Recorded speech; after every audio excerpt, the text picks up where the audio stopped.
Pay scale আর pay স্কেলের দিতে যে সময়টা দেরি হবে, এই মধ্যবর্তী সময়ের জন্য আমাদেরকে একটা মহার্ঘ দাবি আছে।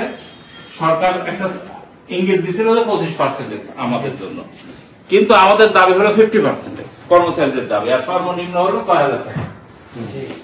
এই দাবি সর্বনিম্ন 6,000 টাকা, যারা 8,000 টাকা পায় তারা 6,000 টাকা তাদের পেয়ে দেবো। আর এটা জুলাই মাসের থেকে এটা তাদের ইনক্রিমেন্টের যোগ হওয়ার কথা, এই আশ্বাস দিয়েছিল জনবসন, কিন্তু হঠাৎ করে বিভিন্ন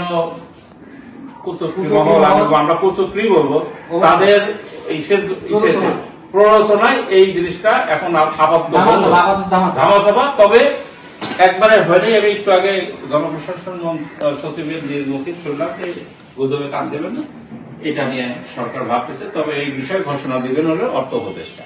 এটা ভালো কিছু আছে, কিন্তু এটা কেন বলতেছে এই জন্য যে কর্মচারীরা আন্দোলনে যাচ্ছে, কঠোর আন্দোলন। আন্দোলনটা কি হবে? প্রথমে সমাবেশের একটা আলটিমেটাম দেওয়া হবে, এর মধ্যে যদি না মানে তাহলে আমরা কর্মবিরতিতে যাব। হ্যাঁ, এই কর্মবিরতি যাওয়ার পরিপ্রেক্ষিতে ঘটনাটা কি হচ্ছে যে এটা শুধু যে আমরা এই কর্মচারীরা এখানে বসে তা না, আমাকে অনেক কর্মকর্তা অনুপ্রাণিত করতেছে যে আপনি এটা করেন, আপনি আগায় নেন, আপনার কি লাগবে আমাদের বলেন। এই হোসেনের কাছে ওই যে আমাদের এডি সাহেব বলছে যে আপনারা চালান, আমি আছি, আমি যাইতাম। কর্মকর্তা, কারণ এটা তো শুধু কর্মচারীতে পারবে না, বাড়লে কর্মকর্তাদেরও পারবে, সবাই পারবে। এখন আমরা যাব 7 তারিখে।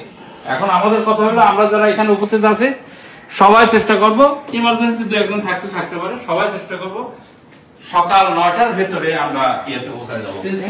প্রেস ক্লাবে না, শহীদ মিনারে আমরা পৌঁছায় যাবো সকাল 7টার ভিতরে।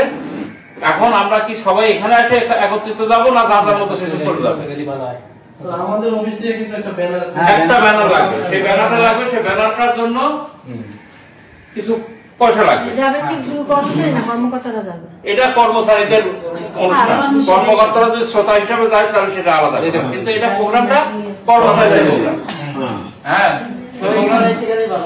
হ্যাঁ, এখানে এসে একসাথে ব্যানার নিয়ে গেলে ভালো হয়। হাঁটতে যাওয়া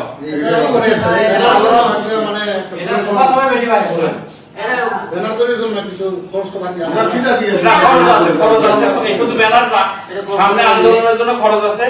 আন্দোলনটা হয়তো আসবে কর্মসূচি, সেটা হলো যে প্রত্যেকটা অফিসের সামনে যার যার অবস্থান কর্মসূচি, অবস্থান ধর্মঘট, প্রতিবাদ, মানববন্ধন, এই জাতীয় একটা কর্মসূচি আসবে।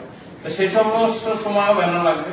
তো আমরা একটা ব্যানার দিয়ে চালাতে চাই, কিভাবে আমার মনে হয় চিন্তা ভাবনা করে ওইভাবে একটা দিয়ে যাতে সবকিছু হয় সেটা করা যাবে, সে চিন্তা করা যাবে।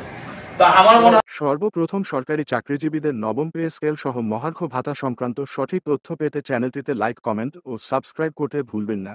ধন্যবাদ।